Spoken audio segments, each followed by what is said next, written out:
बरोबर आहे का ते वक्तव्य? हो बरोबर आहे ना. मी म्हटलं त्यांनी फोन केलेला नाही. धनंजय मुंडे यांचा काय संबंध आहे त्याच्यामध्ये मी का? कुठं बोललो? मी त्यांनी सांगितलं ना, त्यांनी फोन केलेला नाही. त्यांनी फोन केलेला आणि त्या आमच्या वाल्मिक कराडाचा तरी काय संबंध आहे त्याच्यात?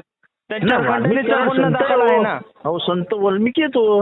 हो, वाल्मिकी संतच आहेत आमच्यासाठी. हो, फक्त 307 गुन्हा दाखल आहे त्याच्यावर, त्या आंधळेचा, आंधळेच्या मर्डर मधला बबन गीतेच्या.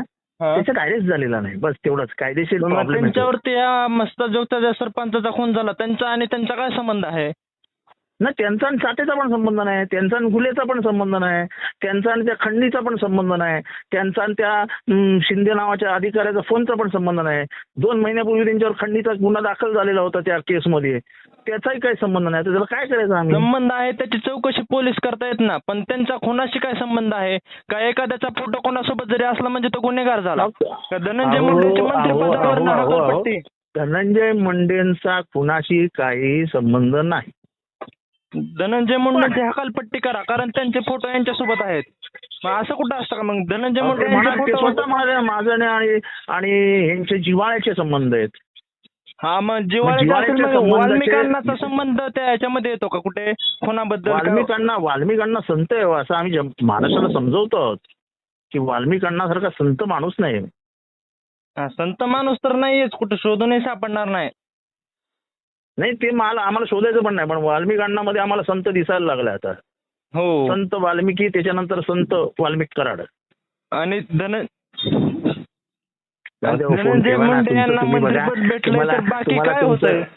तुमचं काम तुम्ही करा, आमचं काम आम्ही करू दे. हॅलो, मग एखाद्या जर आमच्या समाजातला आपल्या मोठा नेता होत असेल तर त्याला खाली आपणच ओढायचं का?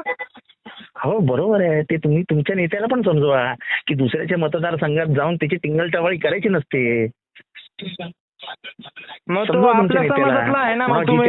जितेंद्र आव्हाड कधी आपल्या मतदारसंघात आले नाहीत टिंगलटवाळी करायला आपली. त्यांच्या मतदारसंघात कशाला गेलो टिंगलटवाळी करायला?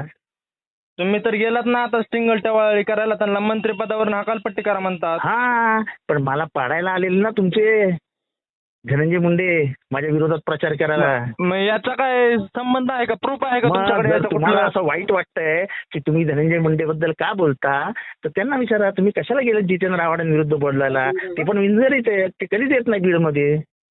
हा, मग तुम्ही वंजारीत, आम्ही वंजारीत, मुंडे साहेब वंजारीत, आपण आपल्या जातीच्या माणसाचा खाली कशाला माझ्याकडे यायचं प्रचार करायला?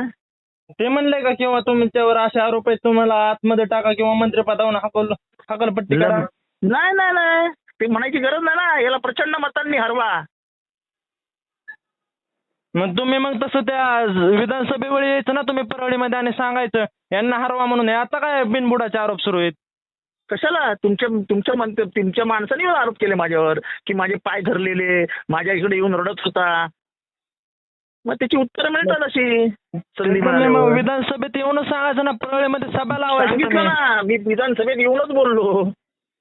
आणि तुम्ही खून कराल आणि आम्ही शांत बसावं अशी तुमची इच्छा आहे का? तर माझ्याकडनं नाही होत ते. मी कोणी केला याचा संबंध काय प्रूफ असेल तर दाखवा मीडिया समोर तुम्ही. अहो येईल ना, सगळं मीडिया समोर येणार. तुम्ही कशाला काळजी करता? काही करू नका, सगळं मीडिया समोर येणार आहे. ठीक आहे, चालेल. मग येईल तेव्हा मग प्रूफ असेल तर पोलिसांमध्ये द्या. आम्ही प्रूफ शिवाय बोलत नाही हो साहेब. आम्ही प्रूफ शिवाय बोलत नाही. आणि वंजारी बस करावं. वंजाऱ्यांना काय खून करण्याचे लायसन्स नाही देत कोणी.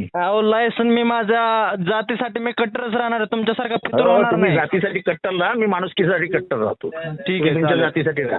हो, जातीसाठी माती खायला पण तयार आहेत आम्ही, तुमच्यासारखं फितूर नाही. माती नाही, शेण पण खा. मी माझा माणुसकीशी संबंध आहे, माणसांशी संबंध आहे. माझा राक्षसांशी संबंध नसतो. समजलं? आता ठेवा फोन.